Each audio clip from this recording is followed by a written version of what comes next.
بسم الله الرحمن الرحيم. الحمد لله رب العالمين، والصلاة والسلام على خير خلق الله محمد وعلى آله وأصحابه الكرام وتابعيهم بإحسان إلى يوم الدين. وصاني برز لخصمة كتاب نيابي منهاج الطالبين، باب الخيار والإعفاف ونكاح العبد. سيشتي باس كذو خيار إعفاف نكاح عبد. خيار كمان طاوك النجاة ما بشكر كيف نسري إعفاف. أفرمي فصل في الإعفاف. إعفاف بتابتي لا يمدو همان هي أي واجب جنبو من البينين، أي واجب بو باو بابيري بيني بلا يعني حكمك أو هاي يعني الدنيا عكس بوتو إسا باوك بوتو واجب لسري جنبو من البيني وادي نزل فقهي خوم أنا أو هاي من الله كان واجب لسري أنا إعفافي باوك كان بس باوك واجب نية لسري إعفافي أولادك. بالضبط. أبي خزمتك أفرمي يلزم الولداء إعفاف الأبي. يك موضوع هيا بيش بسم الله نك ولدتها مباسكم تكليف شرعي لأفراد لهيش نك نكرة ولا يكشنا نبي زي تباسم كذوك وثم لهيش نك نكرة وبس أموكو تعقيب بوي بيشو أم ولد لما زبي خمنا ذكروا أنثى وخنثى أجريته كان هذا ذكرني حتى كافرج أجريته مسلمان وكافر أجريته بوي أفراد آيا بشكيكي أكبت سر مثلا أجر باوكي جني نبي ومحتاج أو أنا أبي هاوكار بوي جني وين بل كشكش هاوكار أو خالتان أجالي بس لما زبي خمنا أو نقطة هيك أفراد تشيشتك هي لروي مادي ولا سر أفراد واجب به يتقلوش عن إيري بلان بالرجاء يعني الرجاء شون أفرمي أجر بس كشي هبون بالسوية هم كشكان بيكا ويكيشتكو أكنو جنبو باكيان هنا يا بو بابيريان يا بو باكي بابيريان شو زانو بابيريان جورا لو أخيرا بجني وبين أفرمي أجر كرو كزبون وكو ميرات للذكر مثل حظ الأنثيين كرا كان دو بشكدن كشكان يك بشكدن جني بوين أجر هر كربون أولا بين إخوانا هر كسا ومشاركة إيك جاء مرجكان تنهاتشيا إذا كانوا حرا أجر هاتوا حرب أم أولادانا ودولة من أجر خوي حيشي نبي لسري واجبنا وأجر باوكك هيبي لسر من واجبني باري وبدن لكاتك ياك باوكك نيتي أسر أولاد كان واجب جماعة أسوأنا وسر درسك أفرمين حتى أجر ولدك كافري هبي باوك مسلمان به دولة إسلامية أو ولد كافرة إجبارك بويك باري دفعي باري أجوري مثلا جنهانك باوكي بدا أفرمي يلزم الولد إعفاف الأبي واجب أولادكان لسريان كجنبين بباوكان لفقه خومنا سبحان الله أفرمي ولو كان الأب كافرا معصوما باباك كافريك به كافري معصوم منه وغير معصوم منه كافري معصوم بو كافر أو تري إما تقريبا سيشت من هي بو معصومية يا أهل الذمة به يا أهل عهد به أو كافران أهل الذمة معصوم كأوتي معصوم أو كافران أهل الذمة هربيان أوتي أو أهل عهد كعهد يعني قال أمتها هي قال أو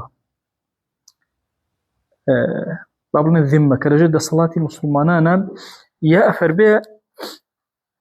أولا كركوتني أن كذا قال دولتي إسلامية نك عهديان هذا اللي قال إيما مثلا والله مركوتني نبوني شرعي والحال حربي نبي معصوم أو دقيق ترى تعريفك يعني أجر كافريج بباوكك واجب مسلمانك من الله كاني بام الله كان مسلمان بجني بوبنا أو تلا معلومة ماسة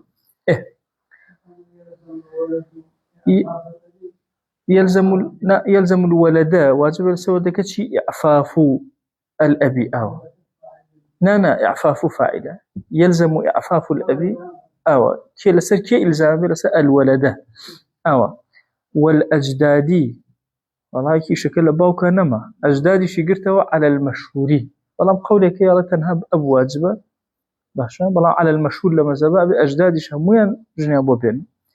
إتشي بوبكا يعني شي بكا بوباوكا يكم أن يعطيه مهر حرة أبي ماري آفتك حرة بدا بنباوك يسبر الدفتري هيك واني يشتا كم يشوى أخوة دفترك يعني لا كم يكي أو يقول يان بيبل أنكح وأعطيك المهر برو باوك بدلي خرجن بينا من ماريكد أدن أو ينكح له بإذنه ويمهر يان خويان جنكي بو بينن بلا إذن بدا أو لكاك جن بو بينن يا فلان كسم بو بينن خويان مهر كدا نوركو المنارة كان كيشنيا أو يمل أجر أي توانا أميان نبو أجر يكم شد كوابوت شيء أكن حر أفتي حرة أو يملكه أمة أو ثمنها يان أو تا أميش أدني باشا يشغل من على كان خوي أميش خوي في أبخشة جاريك خوي في أبخشة يان ثمنها يا باري جاريك أدني على مرو جاري بخوبك بكرة ثم عليه مؤنتهما جاك يا شكل ليري هل أمن يجني بين لك والله كده أبيه مؤني هردي كان جنك شو باوك كجيا بابيرك بتكش جاء سدي قلبا حالتك هاس أو أويك أو الدوان أو السيان واضحة ما وصيان يعني تو بينشت لما مسألة أم بينجا اختيارية من على كان خوان بالريال أدن وكو أو يترني بلي والله أها مثلا هتا حرة بتوانا بوي بينن نابي أمتي بدني نابي أوانية لحقي باوكك مهم يكي لم بينشتي بو أكن يا مهري حرية أدني يا بي ألين برو ماري بكو مثلا جن بينو أم بارد أديني يان بإذن خوي جني بو إهنو خوان ماري أدن يان جاريكي بي أبخشن يا باري جاريكي أدني بينش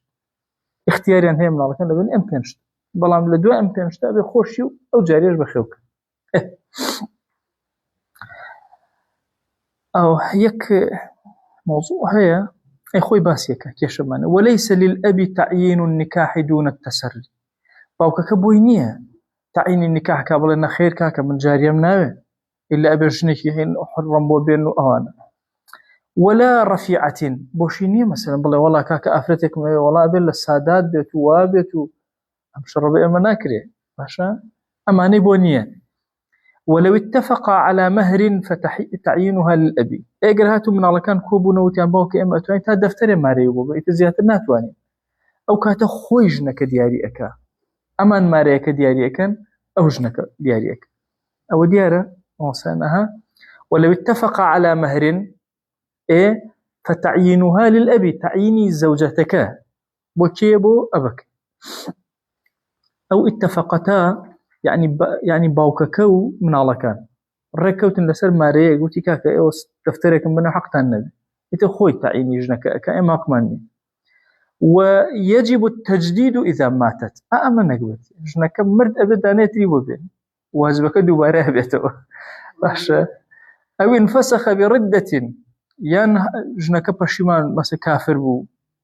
فسخ نكاحك بو أو فسخه بعيب يابا وكذا برجنك عيبك أو فسخ كردوا وكذا إن طلق بعذر في الأصح حتى أجرجنك شي طلاق دابا عذر لقولي أصح أجرجنا تريبو بين ما أركي قرصة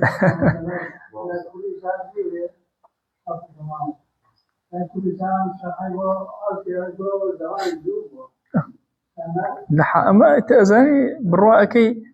أما شيء أجيني استا أوصى يخرا وتسر بيركان أو كات بير طال تسيكرا أصلا ربطي بمن على كان وني باش جني بوين خوي جاني خوي كات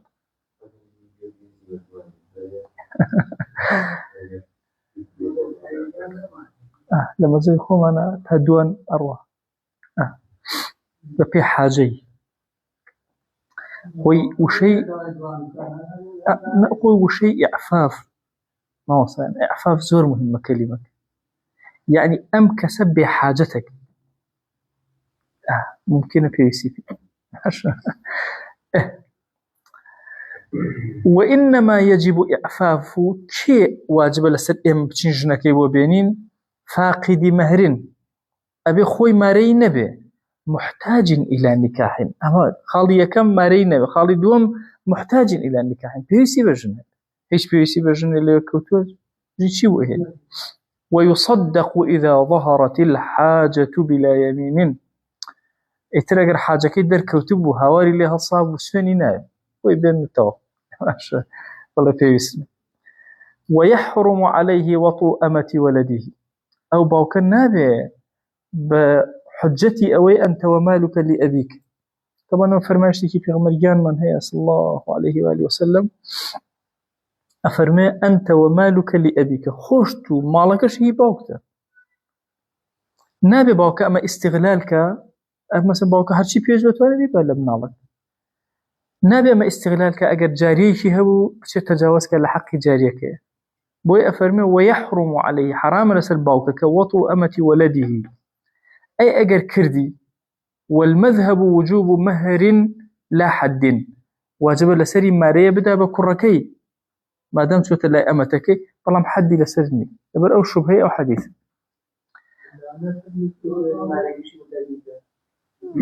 آخر ما ظلمي كده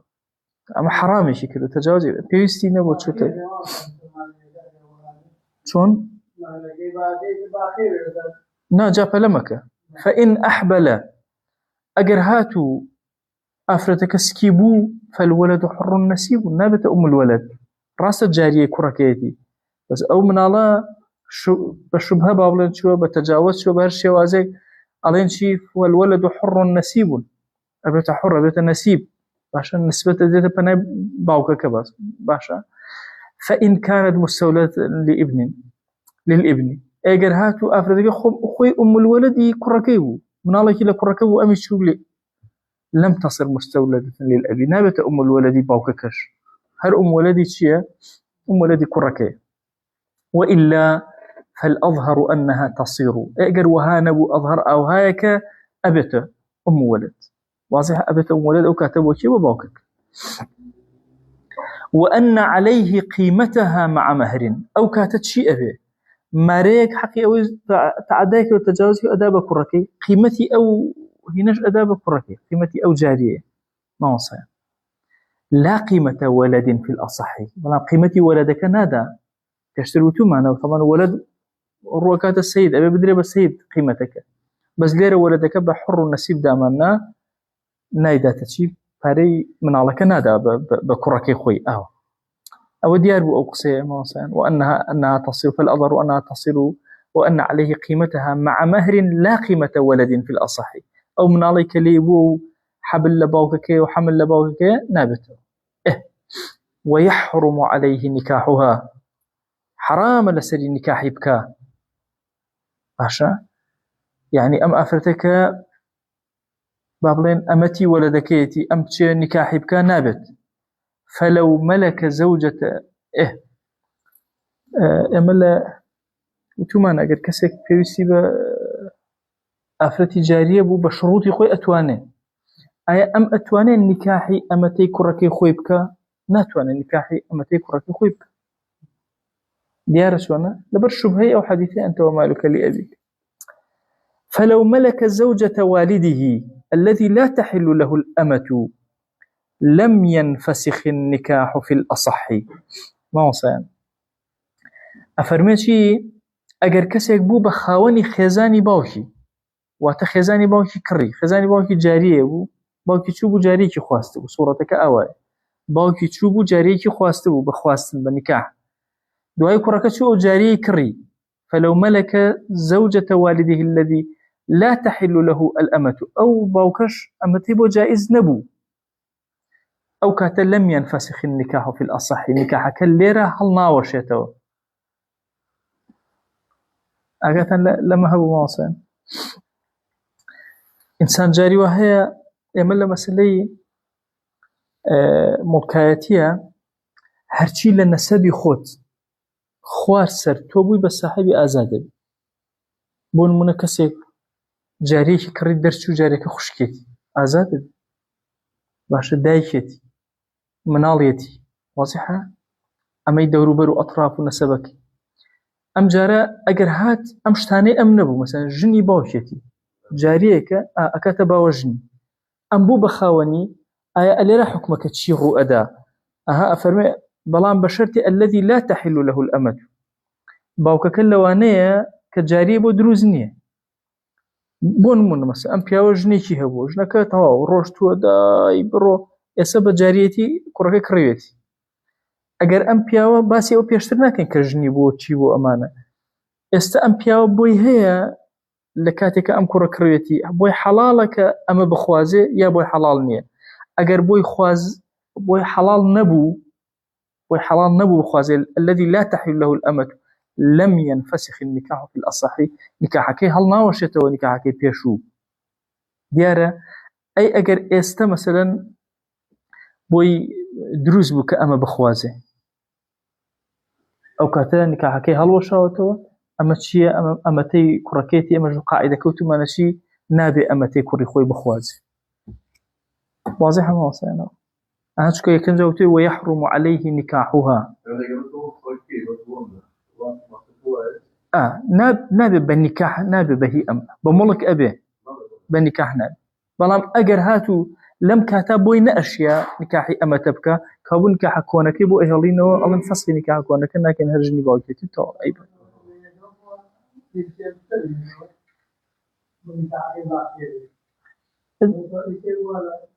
بابك باي ميراد نية ممكن دواي شر ميراد كان بس إيش اللي رابط كبات ميراد نية هرا فصل نكاحك أبي أنا أبي أهل وليس له نكاح أمة مكاتبه عبدك هي مكاتبة لك الله كردو عبدك أميش هي أبوي هي أمشي نكاحي أو أمتي عبدك خويبك كعبدك مكاتبي أما نأبو احتمال مكاتبك هلوشته أو جاريج لقال عبدك يتوب ولا أم ويناتو أمشي نكاحي بك ملك بخوتره أو ديار بو وليس له نكاح أمة مكاتبه عبدك أم مكاتبه لقلا كردو عبدك شو أمته هي أم بياوا سيدك ناتوانا بشي أو أمته بخواز ديار بو أقصي موسى الله فإن ملك مكاتب زوجة سيده أو أتي ولدني أم جارة مكاتبه لقلا كردو شو لبازارك كنو فرشتك جاريك كري سيري كرتشي والله أما الزوجي سيدك خوي بوا انفسخ النكاح في الأصح يكسر نكاحك على وشك شكابة ملكي خاصي بياوك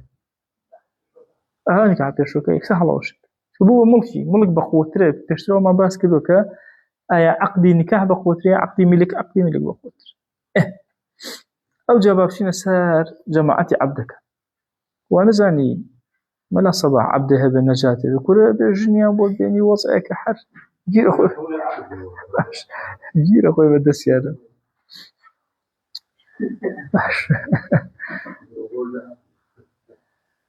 أفرمي السيد بإذنه في نكاح عبده لا يضمن مهرا بياني عبدك والله كاك إذن بجنين مجرد أم إذنيتوك بي علي جنبنا ما ريكرا ستونية السيد بإذنه في نكاح عبده لا يضمن مهرا ونفقة في الجديد والله أبو إذن دامي والله أبي ماريش بيتي أبي نفقش بيتي لا سلم الإذن ما يجن بيني كاك أي باش أجر هناي واوتي إذن بوتو هنا إبتشي وهما في كسبه بعد النكاح المعتاد والنادر باشا أفرمي أولا لكسب خويتي لدواي أو نكاحي كشي معتادة باشا يان نادرا نكاحك إما لهنكا لنكاح عبدك هندي النكاح من هي معتادة بعادتي مثلا أتشير جنة هينيتو عادة أو هاي عرف ما كردو بوي كجنة كان بو بيني بلام هندي جار نكاحي نادر موصان عبد من هي أتشي سركشيك بمعتادي أبي تشيفك أبي إذن للسيدك بخوازي وبروا وبركاك كتابي سيدك الدري هنا أما نادر أويا بەبێ ئیزنی سەیدەوە لە بنەوە جاری وهەیە ژنێکی هێناوە کابرا نەشی زانی ئەمە مەسەلەی هەم معتادەکە هەم نادرەکە ئەمە لە کەسابەتی خۆی واضحە چۆنە ئێمە ناڵێن ئەگەر ئیزنی نەدا ئیتر خۆ عەقدەکە هەڵەوەشێتەوە ئەوانە دەنکە ئەمەش ڕوو ئەدا باشە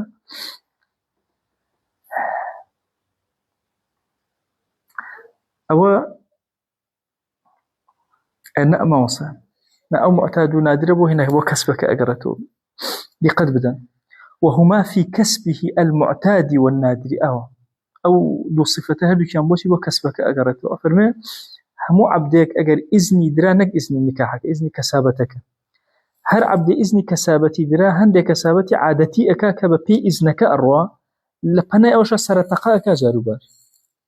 هو المنا بي وتو في كاك برو دولار بقورو جاروبار 6 كيجا قورتو سركشي أكا نادرا جاروبار كسابتي تر أكا أو يعني أو دو صفته هذوكيان بوشي بو كسبك بجارنوا أفرمين لكام كاسبيي بارك أدا أوي معتادة إيكا أو جارجارة إيكا لبناوة لو دوان آخر إما كيشيك هر كسابتي وهر واقع بس إما كيشي كسابتي معتاد منشية إما عبد خوي خواني هيش نيهم ويتوبوا السيدك أي أما يعني لازم شي بيقولن أمجنا بلاي هنا يتي باشا بشي أوك بخيوك على لك كسابتك أي هر أو كسابتك معتاد أو أويك مثلا جارجاريك أشتوبوا السيدك لا لويشو رجيك دعني بو جياني أو يارا يا نالين والله بابشوك هر كاسي معتادك خويبك أجر نادريش كروا بي بخيوك أو نالين لهردو كان بخيوي أك أو واضح بمواسان أو نادرو هناك معتادك باسي كسابتك خوي كسابتي نادريش أجر إذن ندا بقازانجي كرتيشينية بس أجر إذن ندا بالزرري كرتيشية أو قاتلهم قرني سيدني لقرني خويتي أو مشكلك الله فإن كان مأذونا له في تجارة أجر إذني درابو كبشي كاسبك لبازرقانية ففيما بيده من ربح وكذا رأس مال في الأصح أجر هاتو وتي شو لا وتي كاكبا أميرجن بين وتي بروجن بين فهرشي داوت تجارتك لا تيجنك إهني لا ربحك إهني للرأس مالكش لقول أصح بو شك باريس سيدك لا يسيدك تي إذن به دليل بسروي إذن به لو باري أو ديار ما وصل بوشي أوان أفرمي فإن كان مأذونا له في تجارة ففيما بيده من ربح كقازانجك وكذا رأس مال في الأصح شو كإذنك داود دليل لسر أو باريك لا تبر بك قينا وإن لم يكن مكتسبا ولا مأذونا له قال له عبدانا نبوك كاسبك لو نبو بكثير بإذن بي لبازار بك ما تشيل يمكن من البت الله ففي ذمته والله لقردني آتي باش وفي قول لما زي على السيدي والله أكبر السيد نكاسبك نمأذون بالتجارة أو جنشي هنا وكلتي بالله بسلمانه أي بوي بخير وله المسافر أو توا ماصر أما ديار بو أما باش أجر عبدك جني هبو كتو السفري أكي أم عبد النبي بيلا قلطة بو سفرك جاري واي مثلا بيسبيت السفرك بيلا قلطة آية سيدك بوي هي أم عبد بري لقل خويا عليه وله يعني للسيد المسافرة به يعني بالعبد له للسيد المسافرة بالعبد سيدك بوي هي سفر بك بعبدك بيبا أي جنك شبك ويفوت الاستمتاع أو فتريك لسفرك اتر استمتاع تشجور قتين نامنا قرأت لي بس يلا باش بلان ليرا يكشتيك لما سبي خمنا تحديدك على لم مسافريا أبي أم سيدة كأم أبا سفر إبا كي أم جنة بخيوك أبي كفالتي بخيوك نيجنك بكا وأجر أم كابرا للسفر مرت أبي كفالتي شبكا ما ريجنك شبكا إنج أجنا دروس أسأل ديار بو بوي هي عبدك بري بو سفر لقى الخويا بمرجع پارەی خواردنی ژنەکەی بدە، چی پێڵە مؤنەی ژنەکەی بدە، باشە نەفەقەی ژنەکە بدە، زائیدەن لەگەڵ چییە لەگەڵ نەفەقەکە ئەبێ ئەگەر مرد لە ڕێگا شتێکی لە قەمە ئەبێ کەفالەتی چیش بکە، کەفالەتی مارەیەکەی بکە کە ئەو ژنە بدە، ئەگەر نابێ. وإذا لم يسافر أي أجر باشا سفري نكر كاكاو لمالو إيه كابرا شو روج إيشي بيكا أي نابي مجالي كي بكاس بيكا ومالو بنالي خوشي تازه جنينا وإذن داو جن بينا لزمه تخليته ليلا للاستمتاع. يتر شوان نابي إشكا كجنينا شوان هاقيني وسا السيدكو أشي جنو مالو بنالي خوي هي أما يك. ويستخدمه نهارا إن تكفل المهر والنفقة. أجر وتي ماري والنفقة لسر من بروجا إيشي بيئك بشوي شاء بها خينا بسريو. وإلا أجر باشا وتي نود ماري تقدمي لك النفقة عليه فيخليه لكسبهما أبي ماوي بداتي باشا آزادي بك لوي كبروجا بشي كسابتك هم نفقة بوجنك بيئك هم تشيشك هم ماريج نكش توك مكاتب بيئك أوش ديار وانسا يخد تشي ليكي هذا وني والله والله إذن دا جن بينه وتاول كولك يعني وتا أبي ماريكي بديتو النفقة يعني وتا أبي الريبو خوشكي أوبكا ويش شوكة الرشد إتلاي تونية والرجا كشا أبي مجالي أبي بشي كاسبي بك باش. وإن استخدمه بلا تكفل أجر هاتو كويلكي بكار هنا حش كفالتش نكر لزم السيد أو كاتا باشا الأقل من أجرة مثل وكل المهر والنفقة أو كاتا إلزام أكريب شي أجر أجري مثل بدها يانشي همو ماريك لقى النفقة كو كاتوا بيدا أما شون ما وصان عبدك هي الرينا دم كاسبك إيه باش الرينا دم كاسبك خزمتي بيئكم إيه لولا شو كبرا جنيكي مسؤولنا يان لنوان دوش تامن كاميان كم تربو السيدك بأخوي أوبك يا همو ماريك لقل نفقك تسليمك اتبا إيشبوك خيشك يان أوتاشي أجري مثل أداتي كاميان كم تربو بون مونا ماريو إنك همو باي 50,000 نفقك أجري مثلك باي 25,000 وتيكا كم 25,000 كتا مرو إشكال لذا 25 كد أدان أو كاتا أو بخوي إيشي خوي حالكا بسبنجكا هم ماري وهم نفقت إسا واضح سونا بو بكالا قاعد بس سيدك باري بات إيشكا بو سيدك بجايب باري ديارة سونا يا أبي الرقي بدي بشكارو كساب بخويك يا أبي باري بديتي بلام تشي أديتي باري أقل لك أديتي ها لزي كاما واجب أبي لسري الأقل واجبك كمك. وقيل يلزمه المهر والنفقة قيل قال اشتواني أقل أمان ما دام إيشي بيكي رينا دي كسابتك أبي تشي بكي أبي تواوي ماريكي وبديت النفقي جنكش بكي شي إنجا إيشي بو نايكك تاوي جنكشي بخير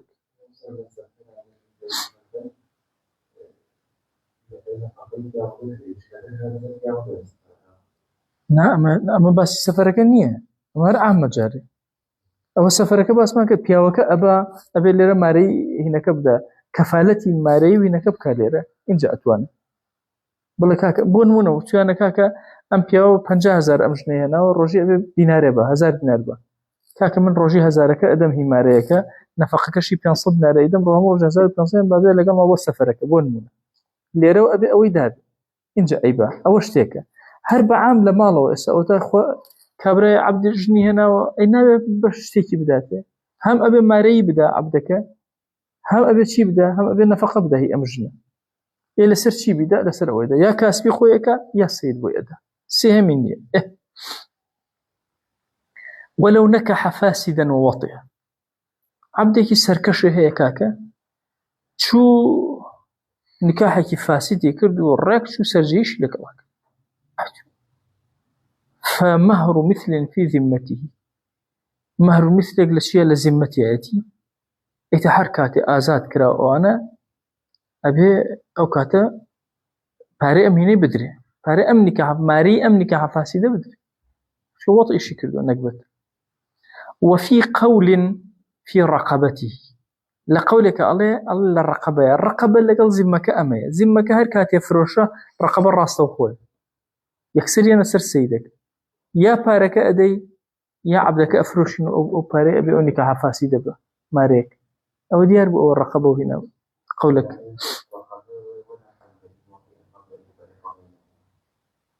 إيه المشكلة ما نية كشيء كما نكاحك فاسدة كشيء ما ندري حد وما إلا نادي نكاحي كردوه بلان فاسد وطئي كردوه بلان مارية تسير مارية كل شيء أدا لدوشت باشا فمهر المثل كل شيء أدا أبي ماري وينجبدا وأنا شكني حكا فاسدة على شيء لذمتي لقردناتي عن شيء يعني هركاتي آزاد أيضا إلى الرقبات شيء هر استل سري واجبه يا سيدك ويأدا يا أوتا أفرش لتنايو باش لتنايو مهرة أوجه وإذا زوج أمته أجر أم جارية دابشو ما وصل هو بيشتروا عبده وجنيبه هنا ونيا أم جارية هي جارك دابشو إجارك أبي إيش كان ليرة إلا وش دابشو على شيء وإذا زوج أمته استخدمها نهارا للرجا يدلر لمالي أمانة إيشكا وسلمها للزوج ليلا بشيج إذا تشي أيداتا مردك خوي أشتلاي مردك خوي ولا نفقة على الزوج حينئذ في الأصحي نفقة لسر زوجك النية أو كاتا ما دام بالرجا يتئرب لي والله ما دام يتئرب خونا نيني وريبي منها قمنية نا والله وبلا تصل لا منية للرجا لا يتو إيشكا لا يتو باشا بشوي شاشته لا كبره أو كاتب الرجل لمالي كبره نانا خلوا شيء بشو أحد هيج نخوان نفقة لزو ميادكين نيوتو سسيدك ولو أخلى في داره بيتا فقال للزوج تخلو بها فيه لم يلزمه في الأصح أقل لنا مالكي خويا بيت يجور يشتكي دانا وتكاك أو بزوجك ودو تكاك ور اللي بخد أو يبكم تم دوري مخر ولا منو أنا بالير إيشو كاروباري وإيشو كاروبار آية بياوك واجب لسري بشيل لنا واجبني لسري لم يلزم أي قال روش يا رسولنا راضي وأزغر راضي نبو إلزام ملزم نيبو أي باشا أجر سفري كركابر أتواني أم جارية بري لغا خويا خزمتك اشتيك وللسيد السفر بها وللزوج صحبتها أم جارية لو يبيش باسي ويتيا وجنك لغا بري بس أمان أبيجنك بياوك لغا لياتي علي وللسيد السفر بها أتواني سفر بباب السفر وللزوج شي صحبتها أو كاتب بياوك صحبتي أفرتك أكا بوي هي احتمال نية بلي كاكا بيبو بيهنا خواه بلا كوري كده احتمال شو بلي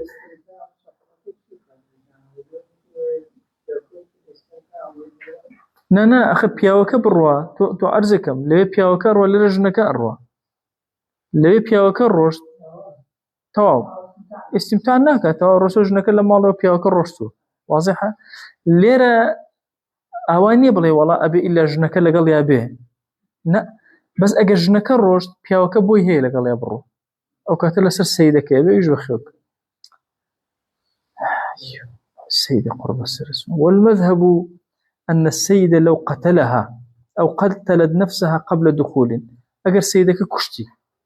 طبعا ناكو جته ولا سيدي أو قناه باربي أو اشتتره أو قتلت نفسها يا جنك جاريك خوي كشت قبل الدخول خوي كشت سقط مهرها مارينية تمام يكان لبروي سيدك كشتيتي باش يكان خوي كشتوه وأن الحرة لو قتلت نفسها أو قتل الأمة أجنبي أو ماتت فلا كما لو هلكتا بعد دخول أفرمي أجر حريك لو قتلت نفسها خوي كشت أميك يان أمتيك بياك أجنبي كشتي أو ماتت باشا يان مرت خوي مرت فلا عينا بهما شواس يعني فلا يسقط المهر مهرك ساقط نابه كما لو هلكتا بعد دخول هروكو خوان هلابه هلاكا سن لدو دخول شون ماريكا متثبيت كري وكي لو شتاني كتثبيت ماريكا مردن اتر اگر خوشي كشت به نابه تبعيسي اويكا ماريكي ورنقري ماريكي ورق دیارە ئەوە چۆنە اعتیادی بابڕ هەر باسی حڕەکەن ئەوە هەر لێکڕە ئەگە حڕەیەک خۆی کوشت ئایا مارەی ئەکەوێ بەڵێ مارەیەکی ئەی ئەگەر ئەمەیەک پیاوێکی ئەجنەبی کوشتی ئەگەر مەسە ئەوە ئەمارەی ئەکێ بەڵێ مارەیەکی خۆی ئەکێ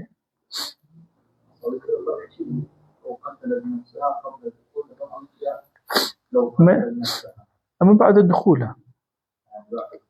كما قتل الأمة كرة قبل الدخول سقط مهر أمان فلا يسقط المهر كوا قتل نفسه حرة أم أوان عبده جاريه أجر حرة هات خوي كشت قبل الدخول بعد الدخول كشمانية أو هرب ماري خوي هربا ولا نيوا أبا كشيني أما يخوارو إن جاء كشمان لشيء أوي قتل الأمة أجنبي أجر كسي أجنبي أمتيك كشت إخوة باري أمتك بابا هناك بس سيدك أما واك أم باردانا لولا مارينك ما دام بعد الدخول ماريك بدك واضح شلون أوه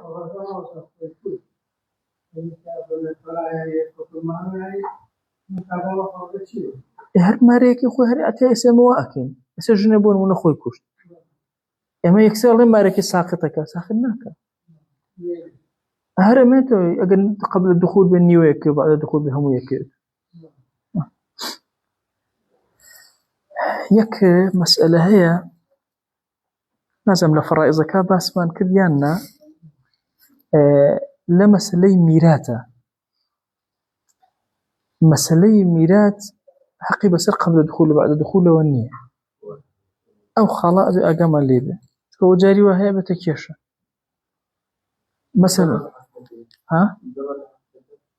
ماريك إما باسي نيو نانيو أكين لذهنا تشسبي ولا ميراثك شوا ميراث نانا ميراث أخيني ميراث خوي ورقلي وكامل ميراث خوي ورق خوي كشتو يا مردبه مشكلة ماني لا هنا كألم لا يترى أجا مردك مرد مثلا أي أم أفرتا شي ورقلي مثلا قبل الدخول أي نيوي ميراثك أبا ميراث بشكي خوي هربا يشيني حقيقة سمع عليك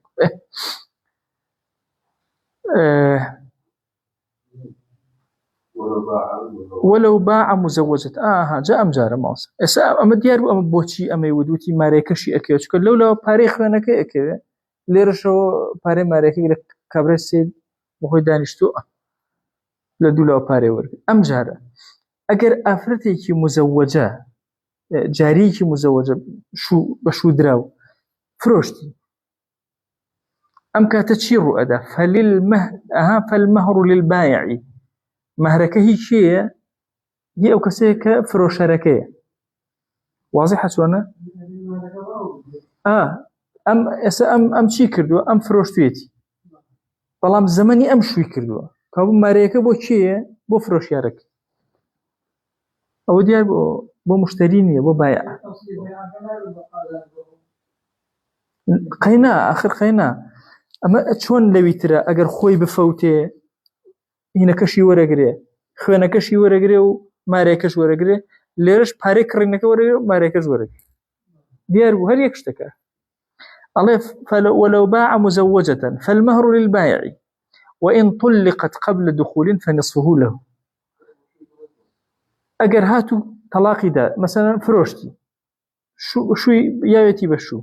دواي فروشتي لا كابريتر طلاق دراوة بلام نيوي ماريكي يتوبوكي ولا